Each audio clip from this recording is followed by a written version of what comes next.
Good evening. ഞാൻ ജാവയുടെ ഒരു എക്സ്പ്ലനേഷനാണ് നടത്തുന്നത്. ചില കാര്യങ്ങൾ, അതായത് encapsulation, local variable, class variable, array എന്താണ്, ഇങ്ങനെയുള്ള ഒരു 3-5 ക്വസ്റ്റ്യൻ്റെ ആൻസറാണ് ഇവിടെ പറയാൻ പോകുന്നത്. ആദ്യം അറേസ് എന്താന്ന് പറയാം. ജാവയിൽ and array is a data structure that stores a collection of elements of the same data type. അപ്പോൾ ഇൻഡിജർ ആണെങ്കിൽ എല്ലാ ഇൻഡിജർ, ക്യാരക്ടർ ആണെങ്കിൽ എല്ലാം ക്യാരക്ടർ, സ്ട്രിങ് ആണെങ്കിൽ എല്ലാം സ്ട്രിങ്. അതാണ് ആ സെയിം ഡേറ്റ ടൈപ്പ് എന്ന് പറയുന്നത്. അതിൻ്റെ ഒരു കളക്ഷനാണ്. അങ്ങനെയുള്ള ഒരു ഡേറ്റ സ്ട്രക്ചറിനെയാണ് നമ്മൾ അറേസ് എന്ന് പറയുന്നത്. ഇത് ഒരു കണ്ടെയ്നറിൽ ഒന്നിലധികം വാല്യൂ, അങ്ങനത്തെ ഒരു കണ്ടെയ്നറാണ് അറേ എന്ന് പറയുന്നത്. ഓക്കെ, നമുക്ക് കുറെ അധികം വാല്യൂസ്, ഒന്നിലധികം വാല്യൂസ്, അത് എത്ര വേണമെങ്കിലും നമുക്ക് സ്റ്റോർ ചെയ്യാൻ പറ്റും അറേയിൽ. അപ്പോ ആ ഒരു 50 വാല്യൂസ് സ്റ്റോർ ചെയ്യുന്നെങ്കിൽ 50 വേരിയബിൾ വേണ്ട, അറേ സൈസ് 50 മതി. 100 ആണെങ്കിൽ അറേ സൈസ് 100 മതി. ഇത് നമ്മൾ ആക്സസ് ചെയ്യുന്നത് അതിന്റെ ഇൻഡെക്സ് വാല്യൂ വെച്ച്. അപ്പൊ നമുക്ക് വളരെ സൗകര്യപൂർവ്വം സെയിം ഡേറ്റ ടൈപ്പിനെ വളരെ കൺവീനിയന്റ് ആയിട്ട് ഹാൻഡിൽ ചെയ്യാൻ പറ്റും അറേസ് വെച്ച്. അല്ലെങ്കിൽ ഒന്ന് ആലോചിച്ച് നോക്കിയേ, നമുക്കൊരു 50 വാല്യൂ സ്റ്റോർ ചെയ്യണം. അപ്പോൾ 50 വേരിയബിൾ ഡിക്ലെയർ ചെയ്യണം. എന്നിട്ട് ഈ 50 വേരിയബിൾ കൂട്ടുകയോ കുറയ്ക്കുകയോ ആവറേജ് കാണുകയോ ഒക്കെ ചെയ്യാന്ന് പറഞ്ഞാൽ ഭയങ്കര ബുദ്ധിമുട്ടാണ്. 50 വേരിയബിള് നമുക്ക് ടൈപ്പ് ചെയ്യണ്ടേ. അപ്പൊ അങ്ങനെ ഒരു സൗകര്യമാണ് അറേസ് കൊണ്ട് ഉള്ളത്. ഇനി നമ്മൾ ഇവിടെ കാണിച്ചിരിക്കുന്നത് അറേ എങ്ങനെ ഡിക്ലെയർ ചെയ്യാൻ പറ്റും. അറേ ഡിക്ലെയർ ചെയ്യാൻ പറ്റുന്നത് ഡേറ്റ ടൈപ്പ് ഒരു സ്ക്വയർ ബ്രാക്കറ്റിന്റെ പേരാ. ഓപ്പണിംഗ് സ്ക്വയർ ബ്രാക്കറ്റും ക്ലോസിംഗ് സ്ക്വയർ ബ്രാക്കറ്റും അറേന്. അപ്പോ ഇൻഡിജർ അറേ വേണ്ടെങ്കിൽ ഇൻഡ് എന്ന് പറഞ്ഞിട്ട് ഒരു ഓപ്പണിംഗ് സ്ക്വയർ ബ്രാക്കറ്റും ക്ലോസിംഗ് സ്ക്വയർ ബ്രാക്കറ്റും കൊടുക്കും. അത് നമുക്ക് വേണ്ട പേരെന്താണോ, എ ആണോ, ബി ആണോ, നെയിം ആണോ, സ്റ്റുഡന്റ് ആണോ, അതാണ് ഇവിടെ കൊടുത്തിരിക്കുന്നത്. അത് ഇൻഡിജർ അറേ ആണ്, ഇൻഡിജർ നമ്പേഴ്സ്. സ്ട്രിങ് നെയിംസിലാണ് സ്ട്രിങ് സ്റ്റോർ ചെയ്യുന്നത്. സ്ട്രിങ് എന്ന് പറഞ്ഞാൽ ഒന്നിലധികം ലെറ്റേഴ്സ് ഉള്ള വാക്കുകൾ, അതാണ് സ്ട്രിങ് എന്ന് ഉദ്ദേശിച്ചത്. ഡബിൾ എന്ന് പറഞ്ഞു കഴിഞ്ഞാൽ നമുക്ക് പ്രിസിഷൻ കൂടുതൽ കിട്ടുന്ന വലിയ സംഖ്യകൾ, ദശാംശം ഒക്കെ ഉള്ള, അത് നമുക്ക് സ്റ്റോർ ചെയ്യാൻ പറ്റും. ഇനി അറേ എങ്ങനെ ക്രിയേറ്റ് ചെയ്യുന്നത് നോക്കിക്കേ. അതിന്റെ സിൻടാക്സ് ആണ് array name is equal to new data type size. ഇങ്ങനെയാണ് ക്രിയേറ്റ് ചെയ്യുന്നത്. അപ്പൊ നമ്പേഴ്സ് എന്ന് പറഞ്ഞ വേരിയബിള്, ന്യൂ എന്ന് പറഞ്ഞൊരു കീവേഡ് ഇൻഡിജർ 5, നെയിംസ് ന്യൂ എന്ന് പറഞ്ഞൊരു കീവേഡ് സ്ട്രിങ്സ് 3. അപ്പോൾ 5 ഇൻഡിജർ സ്റ്റോർ ചെയ്യാവുന്ന നമ്പേഴ്സും 3 സ്ട്രിങ് സ്റ്റോർ ചെയ്യാവുന്ന നെയിംസും അവിടെ ഡിക്ലെയർ ചെയ്തു. ഇനി നമുക്ക് എങ്ങനെ ആക്സസ് ചെയ്യാമെന്ന് ചോദിച്ചു കഴിഞ്ഞാൽ നമുക്ക് അതിന്റെ ഇൻഡെക്സ് പറഞ്ഞ് ആക്സസ് ചെയ്യാം. അപ്പോൾ 10 ഐറ്റം ഉണ്ടെങ്കിൽ 0 മുതൽ 9 വരെ, 5 ഐറ്റം ഉണ്ടെങ്കിൽ 0 മുതൽ 4 വരെ. 0th എന്ന് പറയുന്നത് ആദ്യത്തേതാണ്. അപ്പോ അറേ നെയിം ഇൻഡെക്സ് ഇവിടെ നോക്കുക, നമ്പർ 0, ആ സ്ക്വയർ ബ്രാക്കറ്റിൽ 0 കാണാൻ പറ്റും. അപ്പോൾ ഫസ്റ്റ് നമ്പർ, ആ നമ്പേഴ്സ് എന്ന് പറഞ്ഞ അറേയിലെ ആദ്യത്തെ നമ്പർ ഫസ്റ്റ് നമ്പറിൽ സ്റ്റോർ ചെയ്യും. നെയിംസ് 1 എന്ന് പറഞ്ഞു കഴിഞ്ഞാൽ രണ്ടാമത്തത്. നമ്മൾ 0യിൽ തുടങ്ങിയതുകൊണ്ട് 1 എന്ന് പറയുമ്പോൾ 2, 2 എന്ന് പറയുമ്പോൾ അത് 3, അങ്ങനെ അത് പോകുന്നു. അപ്പോൾ 5 ഉണ്ടെങ്കിൽ അത് 0 മുതൽ 4 വരെ, 10 ഉണ്ടെങ്കിൽ 0 മുതൽ 9 വരെ. അപ്പൊ നെയിംസ് 1 എന്ന് പറഞ്ഞാൽ രണ്ടാമത്തെ, നെയിംസ് എന്ന് പറഞ്ഞ ആ സ്ട്രിങ് അറേയിലെ രണ്ടാമത്തെ പേര് സെക്കൻഡ് നെയിമിൽ സ്റ്റോർ ചെയ്യും. ഇനി നമ്മൾ ഇനിഷ്യലൈസ് ചെയ്യുന്ന നോക്കുക, നമുക്ക് തുടക്കത്തിലെ വാല്യൂ കൊടുത്ത് ചെയ്യാം. അപ്പോൾ ഇൻഡിജർ നമ്പേഴ്സിൽ 10, 20, 30, 40, 50 അങ്ങനെയുള്ള 5 നമ്പേഴ്സ് അവിടെ സ്റ്റോർ ചെയ്തിട്ടുണ്ട്. സ്ട്രിങ്ങിൽ ഏലിയാസും ബോബും ചാർലിയും നമ്മൾ സ്ട്രിങ്ങിൽ സ്റ്റോർ ചെയ്തിട്ടുണ്ട്. ഇനി ഇതിനൊരു അറേ ലെങ്ത് എന്ന് പറഞ്ഞൊരു പ്രോപ്പർട്ടി ഉണ്ട്. അതിന് ആ അറേയുടെ പേര് ഡോട്ട് ലെങ്ത് ഉണ്ടെങ്കിൽ നമുക്ക് എത്ര എലമെന്റ്സ് ഉണ്ടെന്ന് അറിയാൻ പറ്റും. ആ അറേയിൽ എത്ര എലമെന്റ്സ് ഉണ്ടെന്ന് നമുക്ക് അറിയാൻ പറ്റും. ഇവിടെ ആ ലെങ്ത് എന്ന് പറഞ്ഞ അറേയിൽ എത്ര എലമെന്റ്സ് ഉണ്ടെന്ന് അറിയാനാണ് നമ്പേഴ്സ് ലെങ്ത് വെച്ചിട്ട് നമുക്ക് അറിയാൻ പറ്റും. ഇത് നമ്മൾക്ക് ഇതിന്റെ ഒരു സൗകര്യം എന്ന് പറഞ്ഞു കഴിഞ്ഞാൽ നമുക്ക് 10ഓ 50ഓ വാല്യൂസ് ഒക്കെ ഒറ്റ ലൂപ്പിൽ 100ഓ 1000ഓ ഒറ്റ ലൂപ്പിൽ നമുക്കിത് ആക്സസ് ചെയ്യാൻ പറ്റും, അല്ലെ അത് പ്രിന്റ് ചെയ്ത് കാണിക്കാൻ പറ്റും, അല്ലെങ്കിൽ അത് പ്രോസസ് ചെയ്യാൻ പറ്റും ഫോർ ലൂപ്പ് വെച്ച്. അപ്പോൾ ഫോർ ലൂപ്പിന് 3 ഭാഗമുണ്ട്. ഇനിഷ്യലൈസ് ചെയ്യുന്ന ഭാഗം i is equal to 0. ആ 3 ഭാഗം സെപ്പറേറ്റ് ചെയ്യുന്ന സെമിക്കോളം വെച്ചിട്ട്. രണ്ടാമത്തെ ഭാഗം ആ ചെക്കിംഗ് കണ്ടീഷന്റെ ഭാഗം, മൂന്നാമത്തെ ഭാഗം ഇൻക്രിമെന്റിങ്ങോ ഡിക്രിമെന്റിങ്ങോ. അപ്പോൾ ഇവിടെ ആ എത്രയാണോ ലെങ്ത് ഉള്ളത് അത് പ്രിന്റ് ചെയ്ത് കാണിക്കുന്നതാണ് ഇവിടെ കാണിച്ചിരിക്കുന്ന ഫോർ ലൂപ്പ് കൊണ്ട് ചെയ്യുന്നത്. ഇതിനകത്ത് ഒരു എൻഹാൻസ്ഡ് ഫോർ ലൂപ്പും കൂടെ ഉണ്ട്. ഇൻഡിജർ നമ്പേഴ്സ് ഇങ്ങനെയും കൊടുക്കാം. ഈ മൾട്ടി ഡയമെൻഷണൽ അറേ നമ്മൾ മെട്രിക്സ് ഒക്കെ ഹാൻഡിൽ ചെയ്യാനാണ് ഇത് ഉപയോഗിക്കുന്നത്. ഇപ്പോൾ ഇവിടെ സ്ക്രീനിൽ കാണുന്നത് 3x3 മെട്രിക്സ് ആണ്. നമുക്കറിയാം മെട്രിക്സ് എന്താന്ന് വെച്ച് കഴിഞ്ഞാൽ റോ കോളം, അങ്ങനെയാണ്. ഏറ്റവും നല്ല എക്സാമ്പിള് നമ്മൾ സ്കൂളിലും കോളേജിലും ഒക്കെ ഉപയോഗിക്കുന്ന ടൈം ടേബിൾ. അതിൽ ട്യൂസ്ഡേ എന്ന് പറഞ്ഞിട്ട് കാര്യമല്ല, ട്യൂസ്ഡേ എത്രാമത്തെ പീരീഡ് എത്രാമത്തെ അവർ എന്ന് പറയാം. പക്ഷെ ആ ഇൻഡെക്സിന് 2 വാല്യൂ.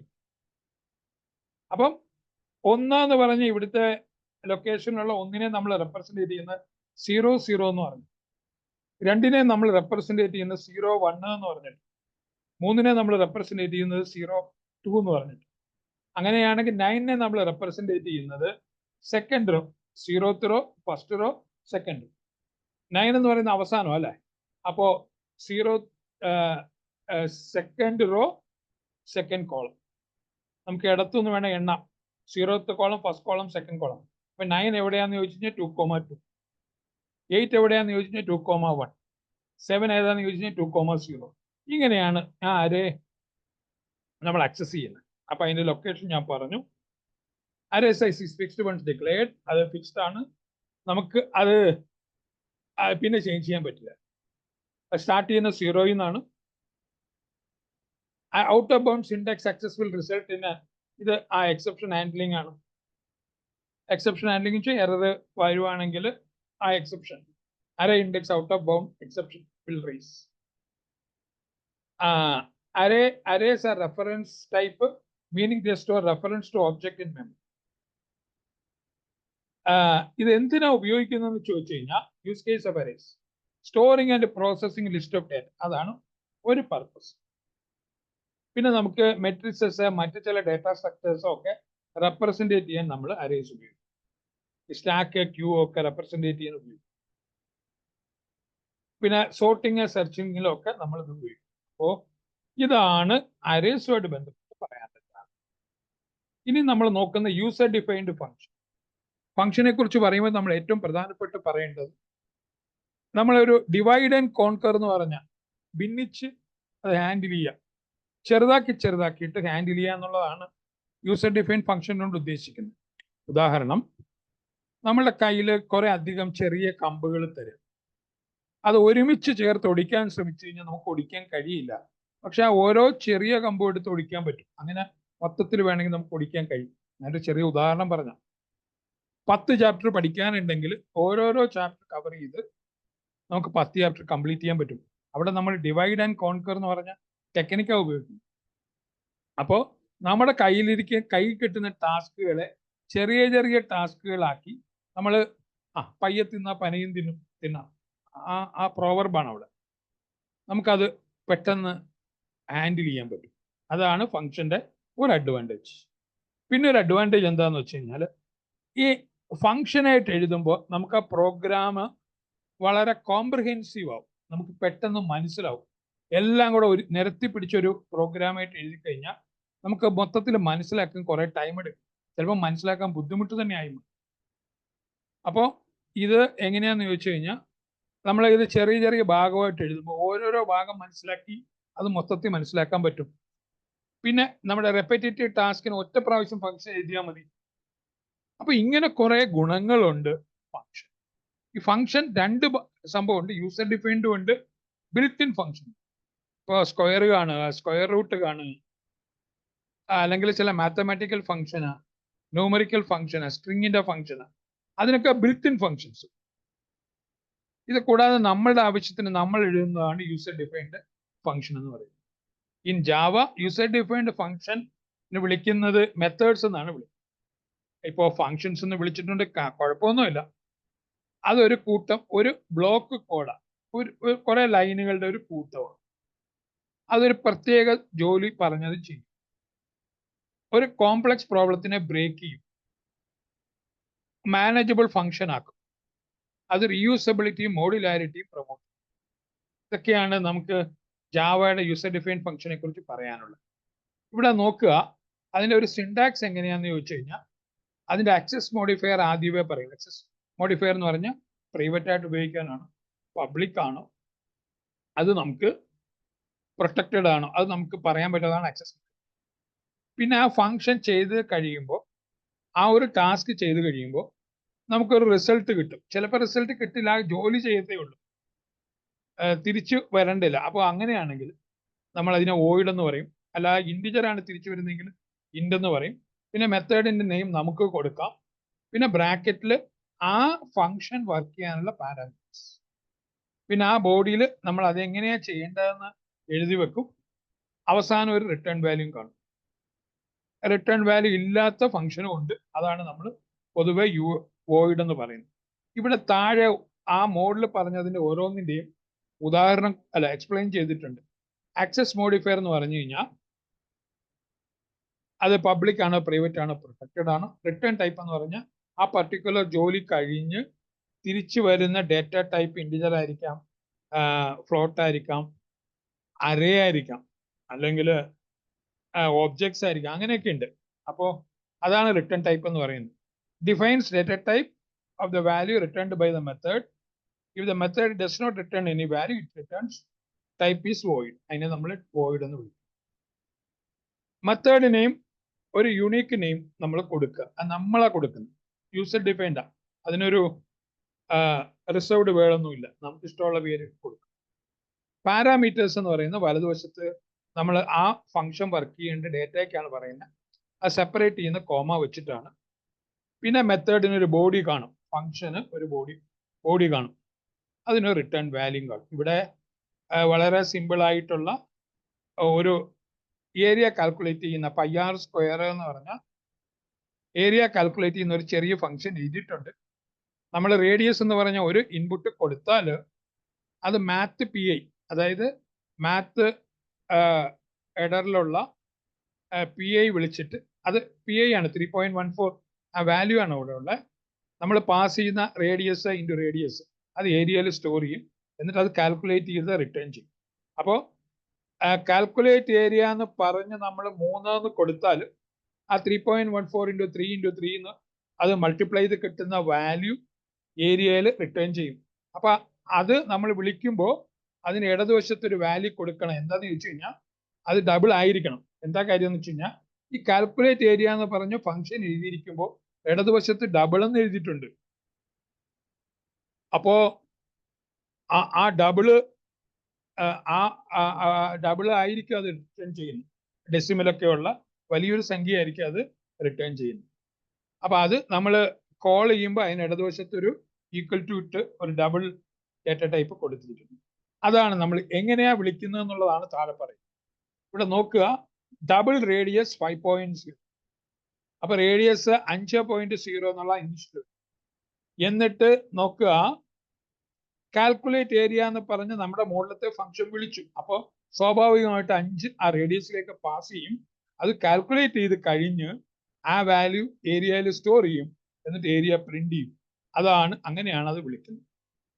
അപ്പോൾ ഫംഗ്ഷൻ വിളിക്കുന്നത്, യൂസർ ഡിഫൈൻഡ് ഫംഗ്ഷൻ എങ്ങനെയാണ് വിളിക്കുന്നതെന്ന് നമ്മൾ ഇവിടെ പറഞ്ഞു. ഇവിടെ method overloading, method over riding, recursion, ഇങ്ങനെയുള്ള ചില വാക്കുകളുണ്ട്. ഓവർലോഡിങ് എന്ന് പറഞ്ഞാൽ ഫംഗ്ഷന്റെ പേര് സെയിം ആയിരിക്കും, ഡേറ്റ ടൈപ്പ് ഡിഫറെന്റ് ആയിരിക്കും. ഇത് പോളിമോർഫിസം എന്ന് പറഞ്ഞ ഒബ്ജക്റ്റ് ഓറിയന്റഡ് പ്രോഗ്രാമിങ്ങിന്റെ ഒരു കൺസെപ്റ്റ് നമ്മൾ ഇംപ്ലിമെന്റ് ചെയ്യുകയാണ് ചെയ്യുന്നത്. അപ്പൊ ഇവിടെ നമ്മൾ ഡേറ്റ ടൈപ്പ് മാറുമ്പോൾ പ്രോഗ്രാം തന്നെ സെലക്ട് ചെയ്തോളൂ ഏത് മെത്തേഡാ, ഏത് ഫംഗ്ഷനാ വിളിക്കേണ്ടതെന്ന്. അപ്പോൾ നമുക്ക് അതിന്റെ കോഡ് എഴുതേണ്ട കാര്യമില്ല. ഇപ്പൊ നമ്മൾ ഒരു ഏരിയ കാണുന്ന സർക്കിളിന്റെ ഏരിയ കാണുന്നതും ഒരു സ്ക്വയറിന്റെ ഏരിയ കാണുന്നതും ഒരു റെക്ടാംഗിളിന്റെ ഏരിയ കാണുന്നതും ഒരു ഫംഗ്ഷൻ ഏരിയ. എല്ലാത്തിനും നമ്മൾ ഏരിയ എന്നാണ് കൊടുത്തത്. അപ്പോൾ ഒരു വാല്യൂ കൊടുത്തുള്ളെങ്കിൽ സർക്കിളിന്റെ ഏരിയ കാണും, 2 വാല്യൂ കൊടുക്കുന്നെങ്കിൽ അത് റെക്ടാംഗിളിന്റെ ഏരിയ കാണും. ഒരു ഇതിൽ ഒരു ചെറിയ പ്രശ്നമുള്ളത് റെക്ടാംഗിളും സർക്കിളും ഞാൻ പറഞ്ഞ്, റെക്ടാംഗിളിന് 2 വാല്യൂ ഉള്ളത് റെക്ടാംഗിൾ എടുക്കും, റേഡിയസിന് 1 വാല്യൂ ഉള്ളത് എടുക്കും. നമുക്ക് അപ്പൊ അങ്ങനെ നമുക്ക് എടുക്കാൻ പറ്റും. അപ്പൊ അതാണ് ആ 2 മെത്തേഡ്. ഇതിനകത്ത് 2നും ഒരു ഇൻഡിജർ, അതായത് ഇപ്പോ ഉദാഹരണത്തിന് റേഡിയസും ഒരു സ്ക്വയറിന്റെ കാര്യം വരുന്നെങ്കിൽ 2 ഒരേ വാല്യൂ മതി. അങ്ങനെയാണെങ്കിൽ നമ്മൾ ഇച്ചിരി ഒന്ന് മാറി ചിന്തിക്കേണ്ടി വരും. അതിന് 2ന് ഇൻഡിജർ ഒരു വാല്യൂ മതി അല്ലെ, ഒരു വാല്യൂ കൊടുത്താൽ മതി. അപ്പോൾ നമ്മൾ ചെറുതായിട്ട് അപ്പൊ ഇവിടെ 2 വാല്യൂ വെച്ചിട്ട് അത് റെക്ടാംഗിളിലേക്ക് പോകും. 1 വാല്യൂ ഉണ്ടെങ്കിൽ അത് സർക്കിളിന്റെ റേഡിയസ് കാണും, 3 ഉണ്ടെങ്കിൽ അത് ട്രയാങ്കിളിന്റെ ഏരിയ കാണും. അങ്ങനെ നമുക്ക് മെത്തേഡ് ഓവർലോഡ് ചെയ്യാൻ പറ്റും. ആ വാല്യൂ അനുസരിച്ച് അത് ഏത് മെത്തേഡാണ് വിളിക്കേണ്ടതാണ് തീരുമാനം.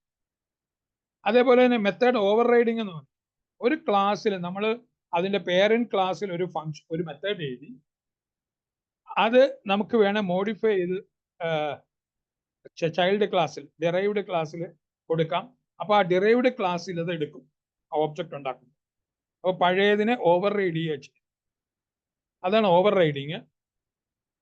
അപ്പോൾ ഓവർലോഡിങ് എന്ന് പറയുന്നത് U can define multiple methods with same name but different parameters. ആ ഡിഫറെന്റ് പാരാമീറ്റർ ലിസ്റ്റിലാണ് ഏത് ഫംഗ്ഷൻ ആണെന്ന് തീരുമാനിക്കുന്നത്. ഫംഗ്ഷന്റെ പേരെല്ലാം ഒന്ന് തന്നെ.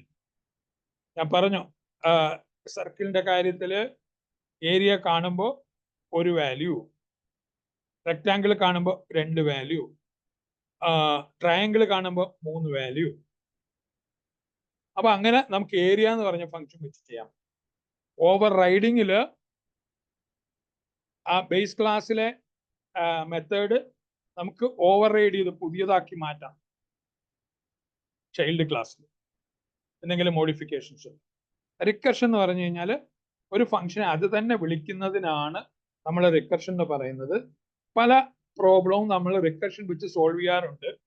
സാധാരണ നമ്മൾ റിക്കർഷൻ പഠിച്ചു തുടങ്ങുമ്പോൾ ആ ഫാക്ടോറിയലിന്റെ ഒരു പ്രോഗ്രാമാണ് റിക്കർഷന് പറയുന്നത്. ആ ഫാക്ടോറിയൽ കണ്ടുപിടിക്കാനായിട്ട് ആ ഫംഗ്ഷൻ അതിനെ തന്നെ വിളിക്കുന്നത് ചെയ്യാറുണ്ട്. പിന്നെ ഫിബൊനാച്ചി സീരീസ്, അതിനൊക്കെ നമ്മൾ റിക്കർഷൻ ഉപയോഗിക്കാറുണ്ട്. പല പ്രോഗ്രാമിനും നമുക്ക് ഫംഗ്ഷൻ അതിനെ തന്നെ വിളിക്കേണ്ടി വരികയാണെങ്കിൽ ആ റിക്കർസീവ് മെത്തേഡാണ് ഉപയോഗിക്കുന്നത്. അത് ഡയറക്ട്ലി ഓർ ഇൻഡയറക്ട്ലി ആ പ്രോഗ്രാമിനെ തന്നെ വിളിക്കുന്നതിനെയാണ് റിക്കർഷൻ എന്ന് പറയുന്നത്. Variable declared within a method are local to that method and cannot be accessed outside. ഇത് നമ്മൾ ഓർത്തിരിക്കേണ്ട കാര്യമാണ്. ആ ഫംഗ്ഷൻ അകത്ത്, ആ മെത്തേഡിനകത്ത് നമ്മൾ ഡിക്ലെയർ ചെയ്യുന്ന വേരിയബിൾ അതിനകത്തേ വിളിക്കാൻ പറ്റുള്ളൂ, അതിന്റെ പുറത്ത് വിളിക്കാൻ പറ്റില്ല. Is local to that method. അതാണ് നമ്മളവിടെ ഓർക്കേണ്ട കാര്യം.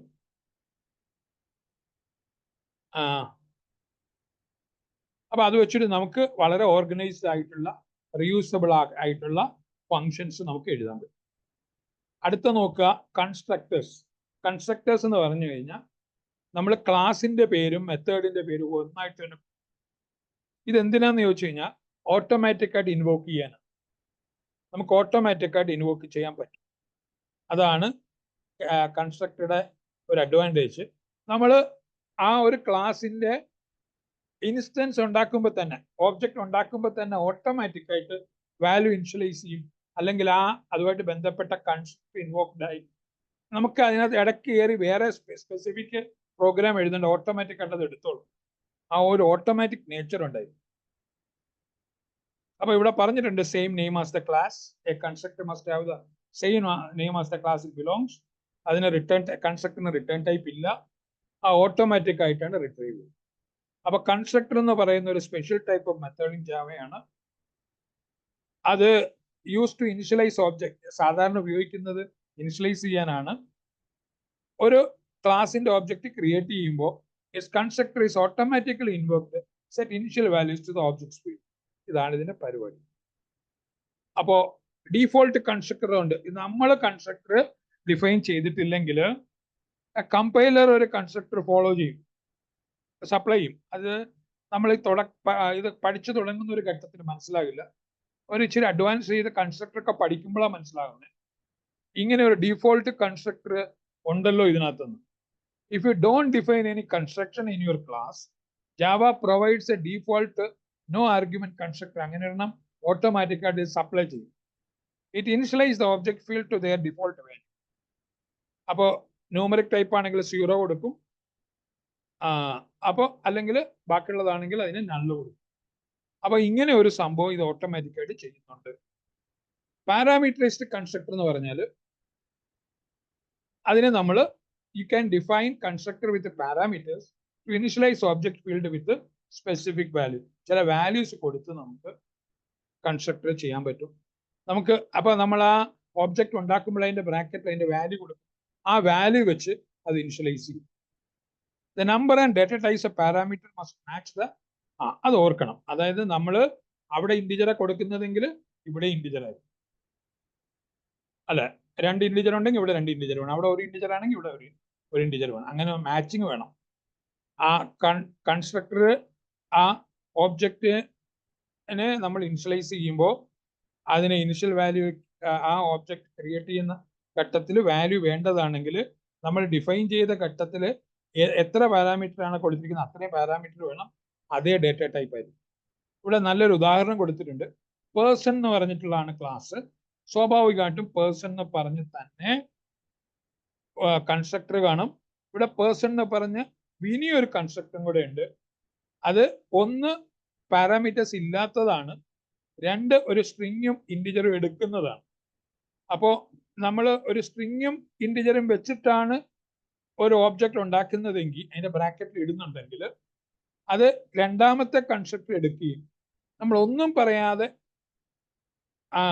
ആണ് പേഴ്സൺ എന്ന് പറഞ്ഞ ക്ലാസിന്റെ ഓബ്ജക്റ്റ് ഉണ്ടാക്കുന്നതെങ്കിൽ ഒന്നാമത്തെ കൺസ്ട്രക്ടർ എടുക്കുകയും ചെയ്യും. അപ്പൊ 2 കൺസ്ട്രക്ടർ ഉണ്ട് ഇതിനകത്ത്. ഇവിടെ നമ്മൾ ശ്രദ്ധിക്കേണ്ടത് ക്ലാസിന്റെ പേരും കൺസ്ട്രക്ടറുടെ പേരും ഒന്നാണ്. അപ്പൊ ആദ്യത്തെ കൺസ്ട്രക്ടർ എംപ്റ്റി വാല്യൂസ് കൊണ്ട് കൺസ്ട്രക്ടർ ഇൻവോക്ക് ആകുന്നതാണ്. രണ്ടാമത്തത് ഇൻവോക്ക് ആകണമെങ്കിൽ ഒരു സ്ട്രിങ് ഒരു നെയിമും കൊടുക്കണം, ഒരു ഇൻഡിജർ അതിന്റെ ഏജും കൊടുക്കണം. അപ്പോൾ അങ്ങനെയാണ് അത് വർക്ക് ചെയ്യുന്നത്. നല്ല ഉദാഹരണം ഇവിടെ കൊടുത്തിട്ടുണ്ട്. ആ പേഴ്സൺ 1 നോ പേഴ്സൺ എന്ന് പറഞ്ഞ് നമ്മൾ ഒരു ഒബ്ജക്റ്റ് ഉണ്ടാക്കുമ്പോൾ ഓട്ടോമാറ്റിക്കായിട്ട് അത് ഡിഫോൾട്ട് കൺസ്ട്രക്ടർ ആദ്യത്തെ കൺസ്ട്രക്ടർ വിളിക്കും. രണ്ടാമത്തെ കേസിൽ നമ്മളൊരു പേര് കൊടുത്തു, ഏലിയാസ് എന്നുള്ള പേരും കൊടുത്തു, 30 ഏജും കൊടുത്തു. അപ്പോൾ രണ്ടാമത്തത് അത് ഇൻവോക്ക് ആവും. ഓക്കെ, അതാണ് അവിടെ പറഞ്ഞിരിക്കുന്നത്. അപ്പോൾ constructor chaining, you can call one constructor from another constructor within the same class using this keyword. ആ കീവേഡ് വെച്ചിട്ട് നമുക്ക് വേണമെങ്കിൽ ഒരു കൺസ്ട്രക്ടറിനുള്ളിൽ അനദർ കൺസ്ട്രക്ടറിനെ വിളിക്കാൻ പറ്റും. ഇവിടെ പേഴ്സൺ എന്ന് പറഞ്ഞ ക്ലാസ് ആണ്. അതില് ദിസ് എന്ന് പറഞ്ഞൊരു കീവേഡ് അവിടെ ഉപയോഗിച്ചിട്ടുണ്ട്. അപ്പൊ അങ്ങനെ ചെയ്യാൻ പറ്റും. അപ്പോൾ അതിന്റെ കീ പോയിന്റ്സ് എന്തൊക്കെയാണ്? Constructors are essential for initializing object. അപ്പോൾ കൺസ്ട്രക്ടർ ഉണ്ടെങ്കിൽ നമുക്ക് ഓബ്ജക്റ്റിനെ ഇനിഷ്യലൈസ് ചെയ്യാൻ പറ്റും, ഓട്ടോമാറ്റിക്കായിട്ട് ഇൻവോക്ക് ആകും. You can define multiple constructor with different parameter list. നമുക്ക് ഒന്നിലധികം കൺസ്ട്രക്ടർ ഉണ്ടാക്കാം, പക്ഷേ പാരാമീറ്റർ ഡിഫറെന്റ് ആയി. This keyword can be use to refer to the current object and call other constructor. അപ്പോൾ ആ കറന്റ് ഓബ്ജക്റ്റിനെ റെപ്രസെന്റ് ചെയ്യാനാണ് ദിസ് കീവേഡ് ഉപയോഗിക്കുന്നത്. അപ്പോൾ കൺസ്ട്രക്ടർ ഇൻവോക്ക് ചെയ്യുന്നത് ഒരിക്കൽ മാത്രമാണ് when an object is created. അടുത്തത് എൻക്യാപ്സുലേഷൻ എന്ന് പറയുന്ന ഒബ്ജക്റ്റ് ഓറിയന്റഡ് കൺസെപ്റ്റിനെ കുറിച്ചാണ് പറയുന്നത്. എൻക്യാപ്സുലേഷൻ എന്ന് പറഞ്ഞാൽ നമ്മൾ ആ പരസ്പരം ബന്ധപ്പെട്ട ഡേറ്റയെയും അതിന്റെ ആട്രിബ്യൂട്ട്സിനെയും ഫംഗ്ഷനെ ഒരുമിച്ചാക്കുന്നതാണ്. ഡേറ്റയും മെത്തേഡിനെ ഒരുമിച്ചാക്കുന്നതിന്റെ പേരാണ് എൻക്യാപ്സുലേഷൻ. ഒരുമിച്ചാക്കുക, ആ കേർലി ബ്രാക്കറ്റിനുള്ളിലാക്കുക. Encapsulation is a fundamental object oriented programming. അതിൽ ആട്രിബ്യൂട്ട്സ് എന്ന് പറയുന്ന data, method, functions that operate on data within a single unit. ഒരു സിംഗിൾ യൂണിറ്റ് ആയിട്ട് ഉപയോഗിക്കാൻ പറ്റും. ഇത് ഡേറ്റ ഹൈഡിങ് മോഡുലാരിറ്റിയും പ്രൊമോട്ട് ചെയ്യും. അത് നമുക്ക് കൂടുതൽ മെയിൻറ്റെയിനബിൾ ആണ്.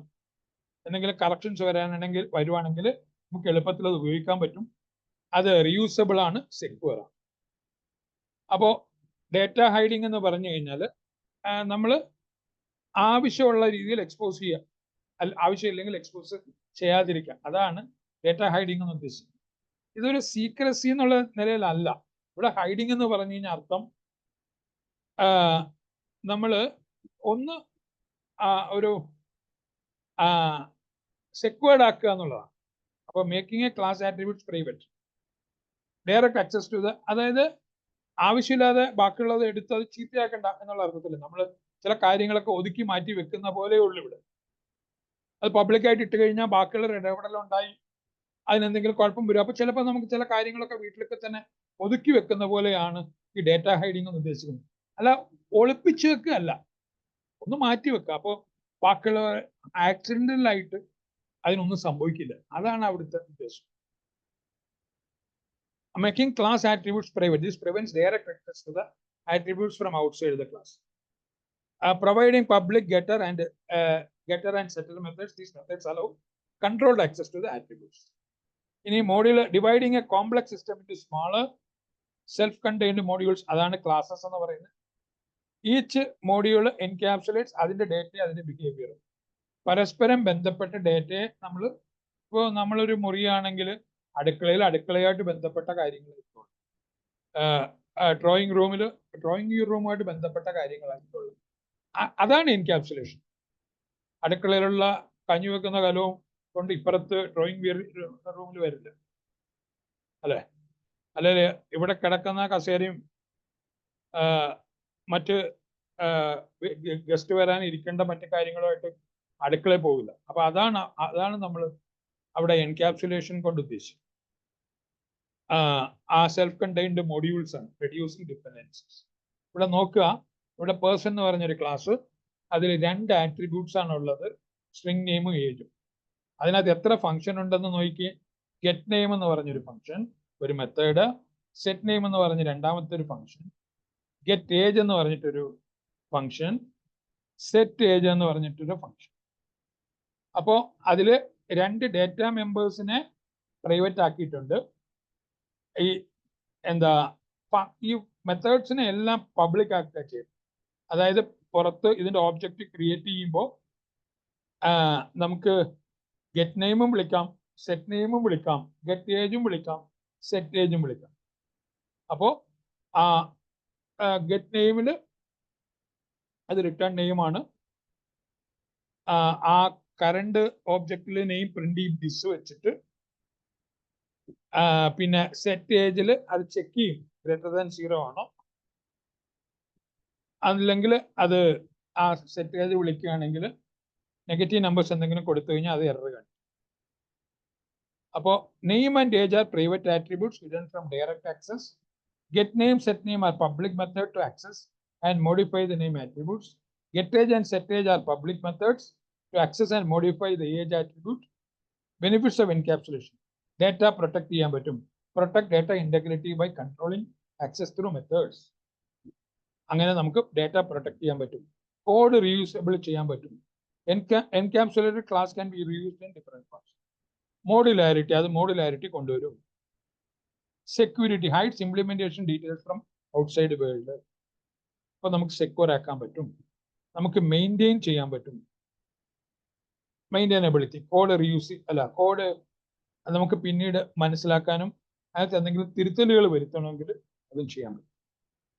ഈ സെക്യൂരിറ്റി എന്ന് പറഞ്ഞാൽ നമ്മൾ വീട്ടിൽ തന്നെ ചില കാര്യങ്ങൾ ഒതുക്കി വെക്കും, അത് തുറന്നിടത്തില്ല.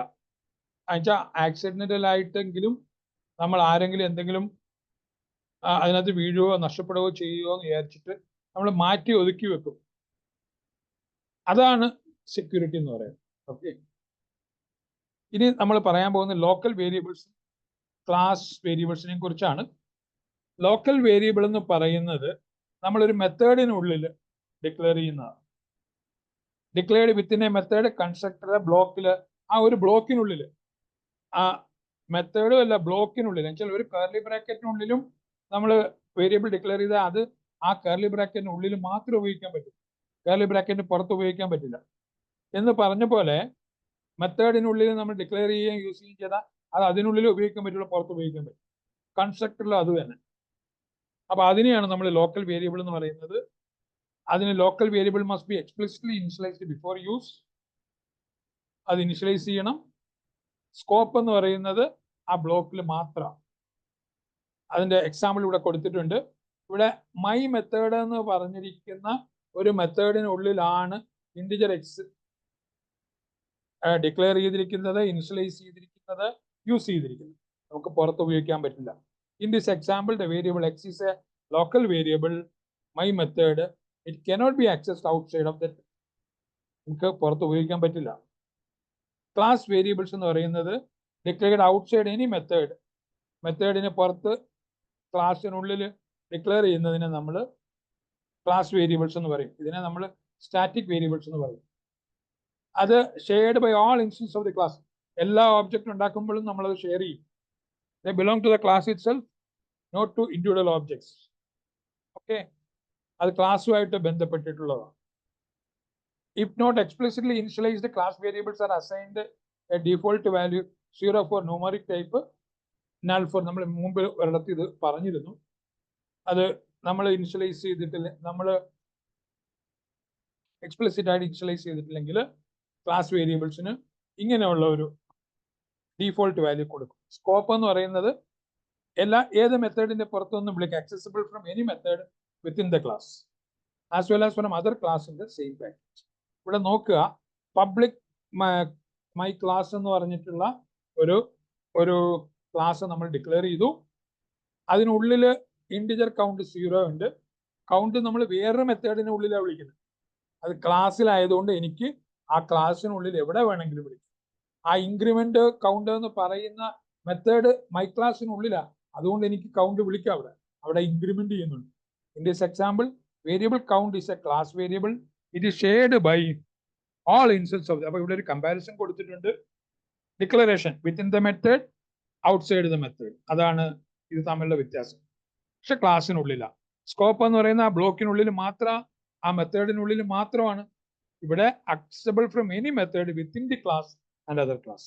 എവിടെ നിന്ന് വേണമെങ്കിലും, ആ ക്ലാസ്സിൽ എവിടെ നിന്ന് വേണമെങ്കിലും വിളിക്കാം and other classes. Default value എന്ന് പറഞ്ഞാൽ ഡിഫോൾട്ട് വാല്യൂ കൊടുക്കുന്നില്ല ലോക്കൽ വേരിയബിളിൽ. ഡിഫോൾട്ട് വാല്യൂ ഇവിടെ സപ്ലൈ ചെയ്യുന്നുണ്ട്. Default value based on data. അതിന്റെ keyword var or specific data type, static keyword ആണ് ഉപയോഗിക്കുന്ന ക്ലാസ് വേരിയബിൾ. അപ്പോൾ അത് നമ്മൾ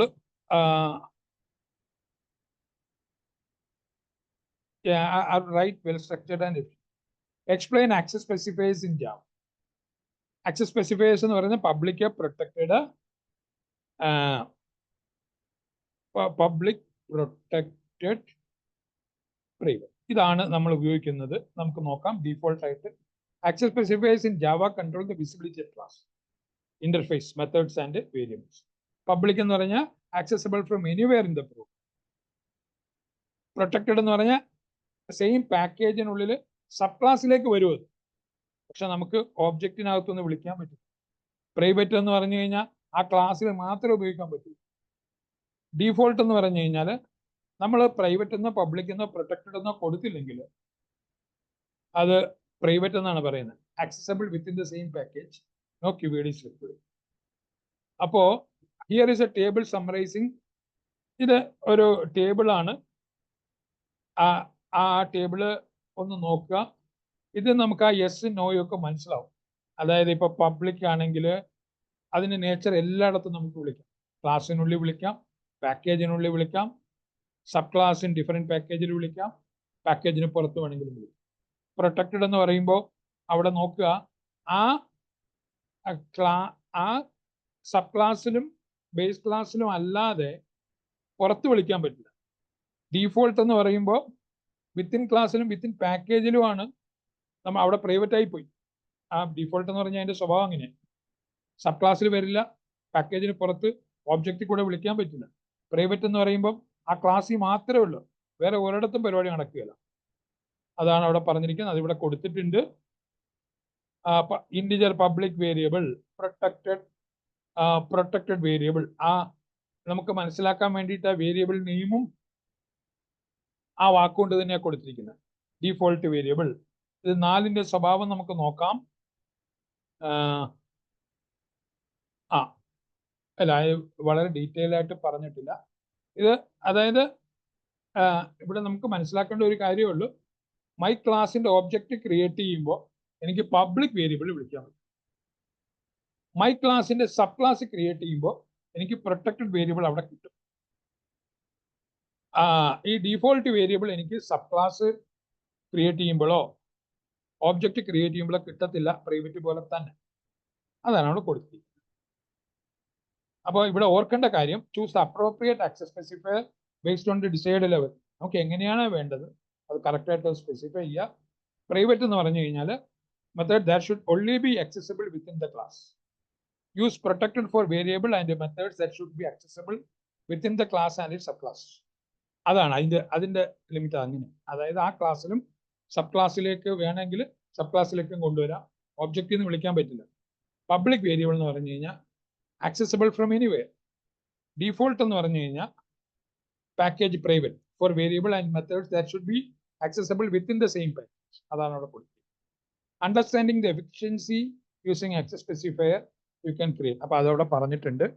അപ്പോൾ ഇതിനകത്ത് ഞാൻ പറയാൻ ഉദ്ദേശിച്ച ജാവയുടെ ചില കാര്യങ്ങൾ മാത്രം ഇവിടെ ഞാൻ സ്പെസിഫൈ ചെയ്തിട്ടുണ്ട്. അതാണ് ഈ വീഡിയോ കൊണ്ട് ഉദ്ദേശിക്കുന്നത്. ഇത് കാണുന്ന എല്ലാവർക്കും പ്രയോജനം ഉണ്ടെങ്കിൽ നന്ദി. ബാക്കിയുള്ളവർക്ക് ഷെയർ ചെയ്ത് കൊടുക്കുക. ഓക്കെ, സബ്സ്ക്രൈബ് ചെയ്യും. Thank you all.